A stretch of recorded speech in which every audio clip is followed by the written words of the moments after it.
Welcome back to Tech Tuesday. Okay, so as promised or as requested, this is the Spa Day edition of Tech Tuesday.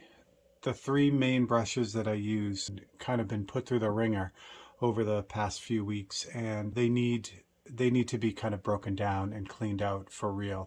Normally what I'll do at the end of the day is I'll clean out all the paint, flush all that out, spray it out so there's no paint left in it, and then I'll put water in the cup and spray that through for a little bit, but leave some of the water in the cup when I hang it up on the airbrush holder for the night. That water helps to keep the paint from drying inside the internals of the airbrush, so it's ready to go the next day. But paint is paint, it dries regardless of how badly we try to keep it out of things we don't want it to dry on, and things get clogged and then they start to perform poorly. So that's kind of how I know that it's time to really pull these brushes apart. And like I said, I call this Spa Day for the airbrushes. So I'll go over some of the things that I use. Some of the things will make your life easy and you can avoid some of the traumas that I've gone through with doing this.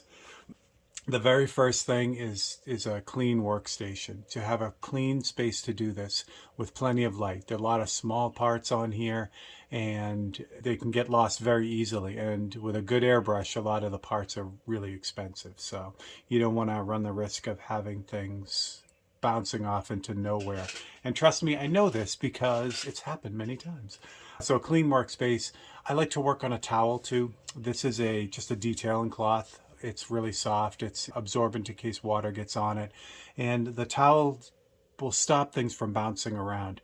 There are specific trays. I think Iwata has one. I will post a link to it that kind of make life easy as well, keeps parts from bouncing around. But that's really the most important part. If I were to work right on the bench and I drop this in the nozzle, it's going to go somewhere I don't want it to go. So keep that in mind too. All right, so that is the first thing. Nice clean space and you're ready to go. The next thing, I just use these little Pyrex dessert dishes.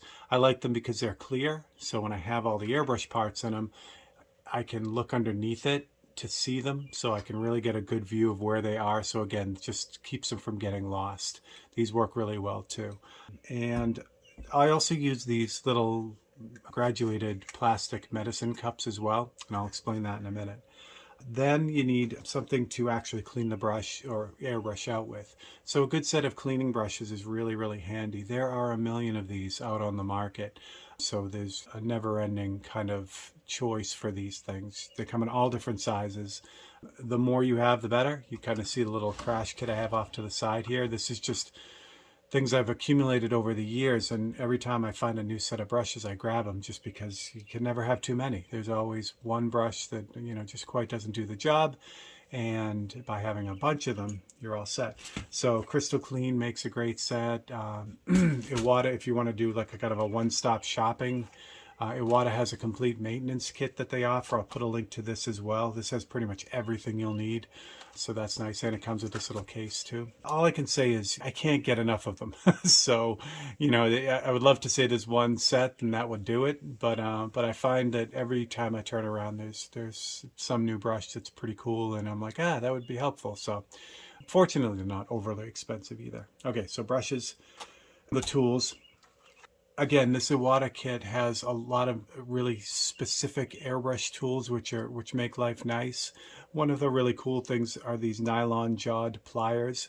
As we get into this, you'll see some of the parts kind of get glued together with the paint and you need a little bit more help getting them apart. If you use a regular pair of pliers, you're going to ruin your airbrush. It's just a matter of time. So airbrushes are made up of brass and they're plated. And if you get a regular pair of pliers with that kind of grip and torque on them, you're going to just go right through the chrome and end up damaging the airbrush. So these nylon gripped pliers are great for that. And what's nice about them too is these little nylon inserts will come out. You can replace them. So mine are kind of getting all mangled up. But that's good. I'd rather have this get mangled up than my airbrush, and then I could just replace those. So that's a good thing too. All right, so let's get right to it. I have two of the brushes already in process. They're ready to go. They're soaking up. Today's Tech Tuesday, or this Tech Tuesday, is going to be in two parts. So we're going to take apart this brush. I'm going to deal with the needle, get everything soaking. And then what I normally do is I let the airbrush soak for usually overnight. and that'll really help to loosen up the paint and make life easy. You can do kind of a triage clean where you let it soak for about 10 to 15 minutes, and that really does a good job of starting to get the stuff out of there, but it's nothing like really letting it deep soak. The other thing you're going to need is a good airbrush cleaning solution. I'm going to post a link to the stuff. Well, I was going to say the stuff I use, but this is not the stuff I use. This is an amazing airbrush cleaner that I've been using for years and years and years from a company called Easy Air. And their airbrush cleaner was really the best that I found. One of the nice things about it is it's strong enough to melt just about anything over time, like urethanes, solvent-based paints, acrylics, anything. But it doesn't hurt the airbrush. I've been soaking airbrushes for decades.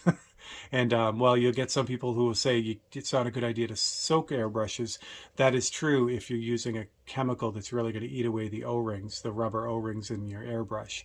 This stuff has never done that, ever, no matter how long things have sat. So I really love it. Plus, again, it's strong enough to get just about anything out. Now, the rub is I had a lot of this stuff, and this is all I have left. So when I went to go look for this, it seems they have changed the name of it, and I haven't bought it since they've changed the name. I have a lot of confidence in this company, so my next purchase is going to be that cleaner. It's called Airbrush and Studio Cleaner. I'm expecting it to be the same kind of stuff. When I post the link to that, just kind of keep it in mind that it's a little bit different, and I haven't used it yet. Again, I'm going on faith of the company because I've had such good luck with them. They're fantastic. There we go. So that's the airbrush cleaner, and every company has a good airbrush cleaner. This is great because it's gel and it's water soluble, so you'll see it how I use it in a second, which is why that's important. All right, let's get started. Most airbrushes come apart the same way. They share common parts. They may be designed a little bit differently, but the theories are usually the same on them. So it's just a matter of kind of adjusting what you have and figuring it out. First thing I do is I remove the handle off the brush.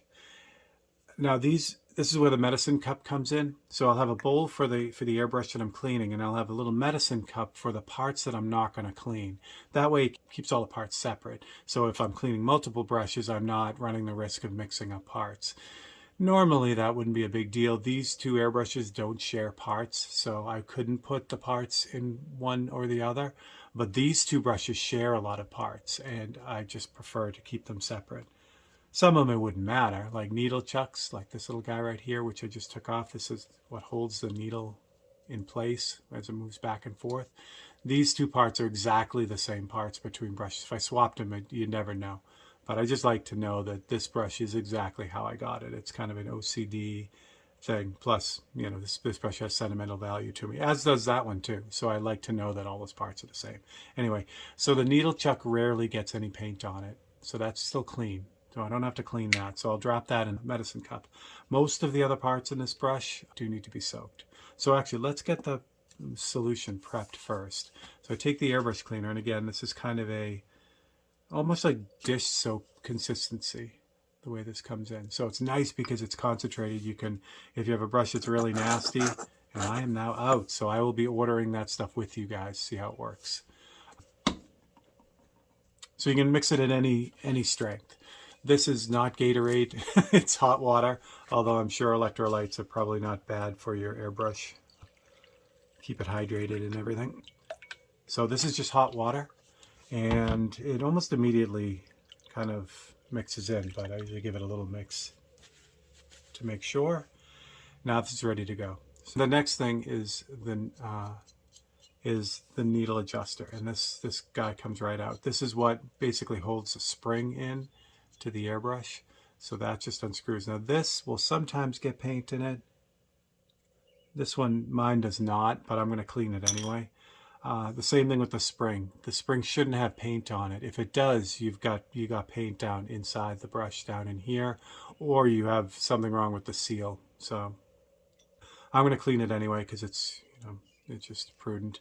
The next, on the Iwata, to get the needle guide out, you have to take out this sleeve. But again, this is where brushes are all different. This brush here doesn't have this sleeve on it, so everything just comes right out. So once you know the theory, once you know the basic overall, you know, the basic parts of an airbrush, you'll find that it's just a matter of kind of sorting out the specifics. So again, this shouldn't have paint on it. Mine doesn't, but I'm going to drop it in anyway because it doesn't hurt. So next, I'll pull the needle. You can pull the needle first too, but when you take the needle chuck out. Now the needle I'm going to drop in here for a second, but we're going to deal with that first once we get going. And then this is just the needle guide. And this will have paint on it usually for me, because I'll get paint near the trigger and then it'll get on that auxiliary lever right there. In some airbrushes, this auxiliary lever is separate, so you got to be careful of that, like in this brush. Sometimes it's attached like this one. Again, it's all the same, it's just there'll be some sort of variation to it. So I am going to clean that.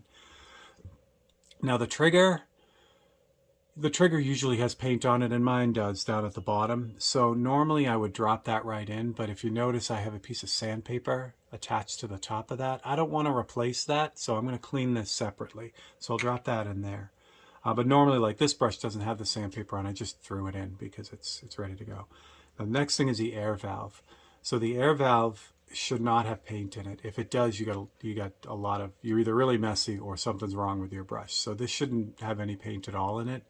And I don't want to soak this either, because if you really need to take this apart if you want to clean out inside of it, and it can be kind of a bear without the right tools. Basically what's going on here, I'll take the quick connect off, is there's a small brass nut in there essentially, and it's got 2 square holes in it.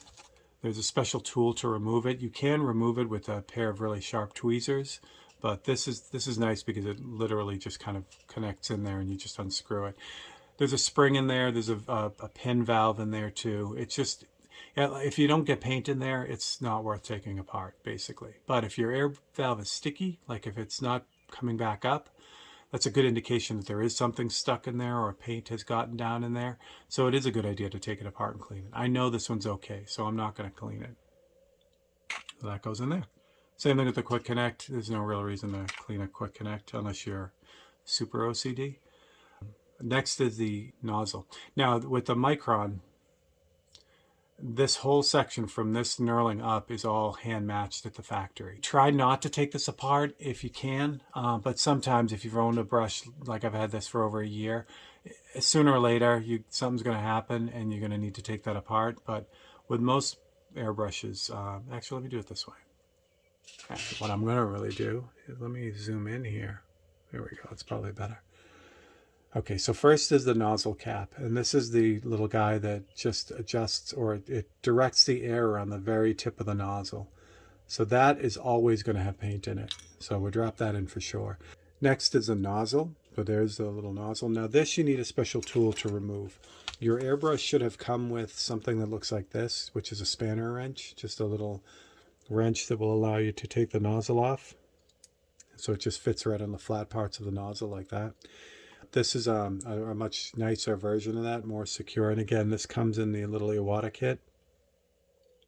These are specific for brushes too, so I mean, this will fit a lot of different brushes, but not all brushes. So you gotta, kind of make sure you keep the wrench that came with your airbrush.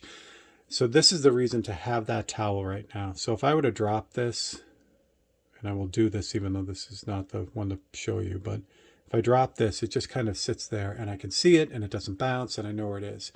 If that, even just the regular bench here, if that hit the bench, it would bounce and there's a good chance that, I'll never see it again.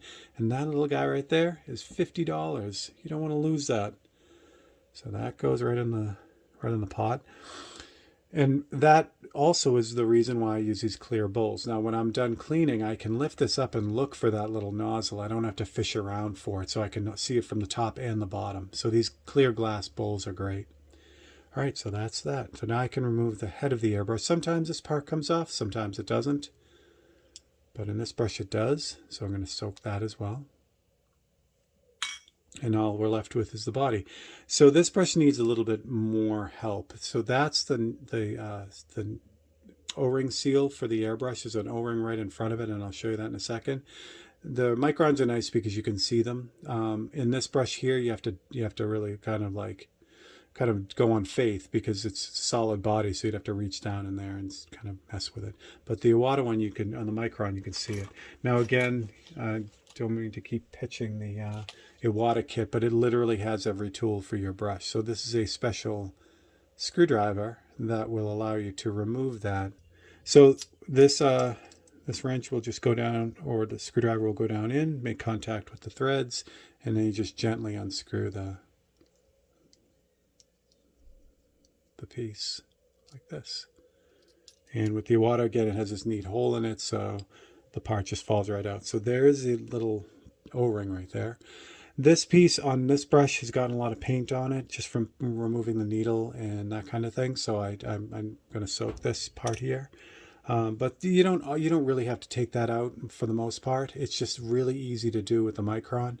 So I do it because what happens is now that's wide open all the way through the brush. So I'll really be able to clean that out.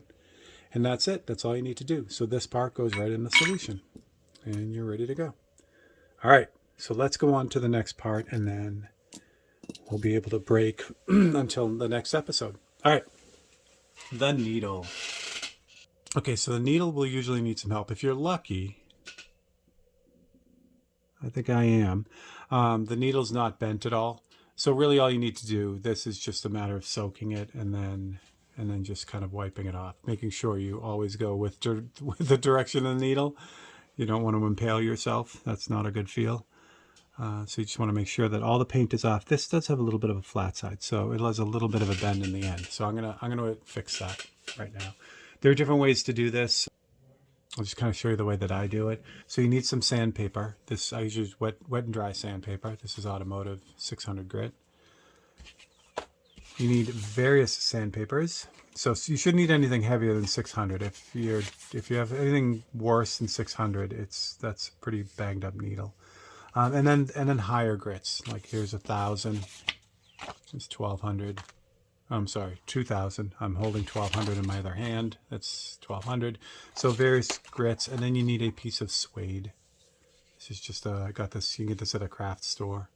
This stuff you can get at the sandpaper you can get at any automotive place. Home Depot sometimes will have it, but what you want is the wet and dry paper. You don't just want the regular. It's tough to find this stuff, not wet and dry at that grit, but you can do it. So, and then I use this a lot too. This is a 3M, but it's got a nice foam backing on it. This stuff is great.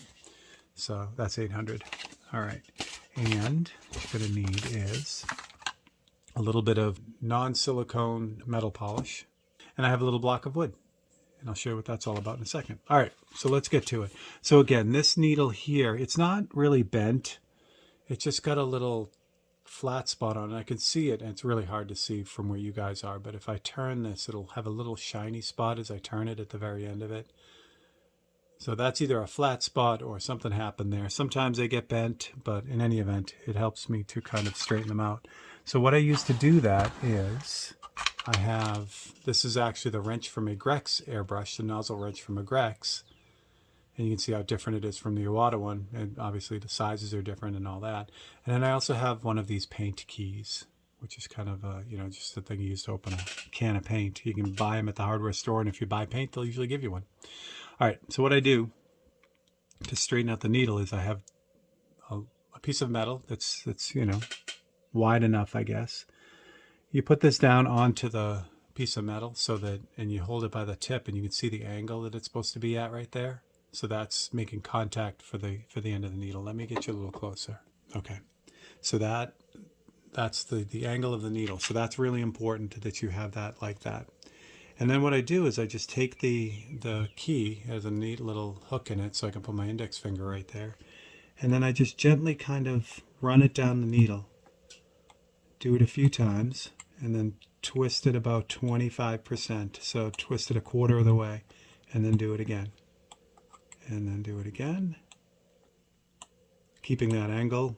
And what's nice about the chrome is I can really see that that's making contact all the way across. That's what you want. You don't want to, tilt this up or bend it down because then obviously you're going to be bending the needle. You want it nice and straight. You just make a couple passes on that. And if it's a small bend, usually that takes it right out. And you do all four. You can keep going if it's not quite right. Get this so you can see that shiny part. It's tough to see, but one side is a little bit shinier than the other. But that's straight. So that's ready to go. Now to finish off the job, that's where the sandpaper comes in. Now, hopefully I didn't explain it, but that's what the block is for. The block just gets my hand up off, gives me a little bit of wiggle room here, a little bit of room to work. If I put the metal down on a surface, my fingers are jammed down in there, and I don't have a lot of room. This is especially true with the sanding part of it. So again, this needle isn't damaged, so I'm just going to go for the start with 800. And over here I have my airbrush soaking, so I'm going to take a little bit of that soapy water and put that on the surface. What I'm doing also right now is I'm actually cleaning it too from the other, see the metal residue that's on there? So I want to get that off. I'm basically cleaning out the grain of the sandpaper. All right, I'm going to do it again. So there we go. So put water on there to help clean it out. And then I just put the needle between, kind of thread it through my pinky finger and then my 3 fingers, and then that way I can support it and roll it at the same time. And again, making contact across the whole barrel of the cone of that taper. I just really kind of smoothly bring it back and forth.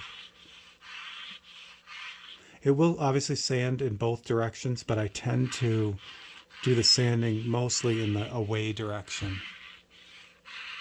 And I do that because if I'm doing this, there's a chance that, not on this paper, but especially when I'm polishing it, that last step, that I'll catch the needle, if I'm pulling back and pushing down.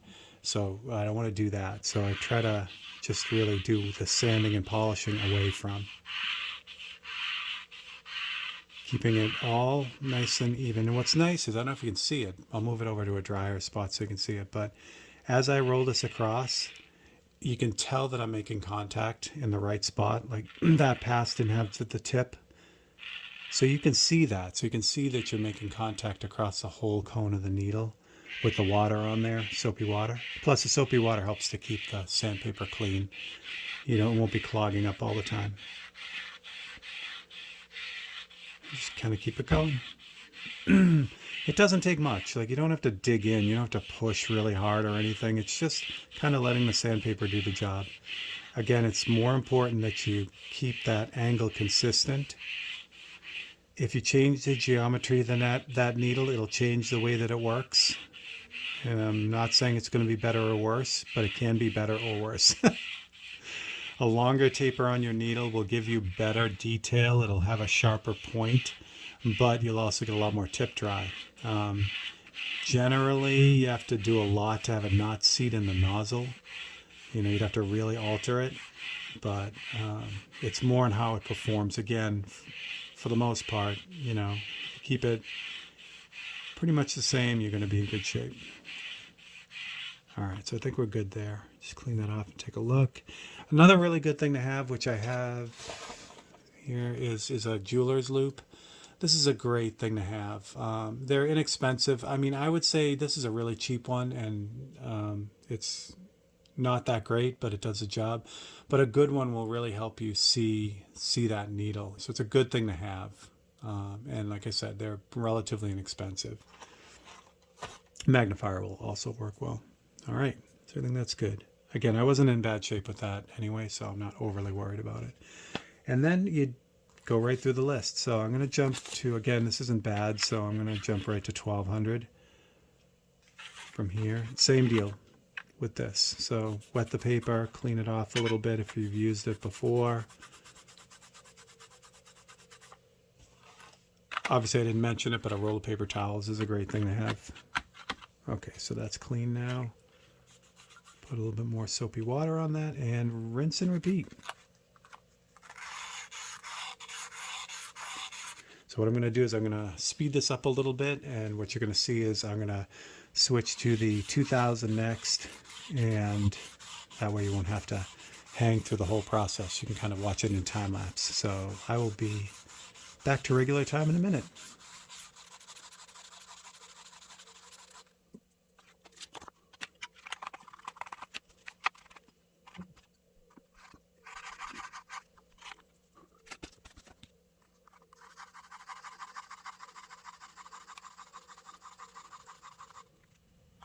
Okay, I wish I could time lapse real life. That would be lovely. All right, so there we go. So So now that's 2000. So that's really good. I could throw that in the airbrush now and use it. But I'm going to take it one step further. You can actually keep going with the sandpaper. They make, grits of sandpaper that are in the 3,000 and 4,000s, but I don't usually do that because that's usually 2,000 grit is enough to get out with the next step. And that is where this leather comes in, this suede. So I use obviously not the rough side, but the smooth side.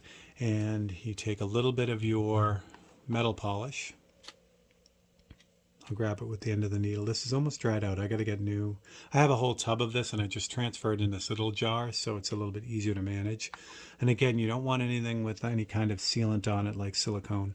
You just want a straight metal polish. 3M had one. Again, I go through so little of it. I don't even know if the 3M version that I have is still available, but any good metal polish will work. Meguiar's makes a great one, for instance. It's just a matter of finding something without anything in it. Okay, and it's the same thing. Now here's where that kind of pushing and not pulling when you're doing this is really important, because it's easy to get it snagged on this piece of suede. So just kind of do the same exact thing, just run it through the polish. Should put a little bit too much polish on there, but that's okay. And then each pass is away, and then I pick it up and bring it back. And what this is doing is this is just kind of getting rid of the last of the 2000 grit scratch marks.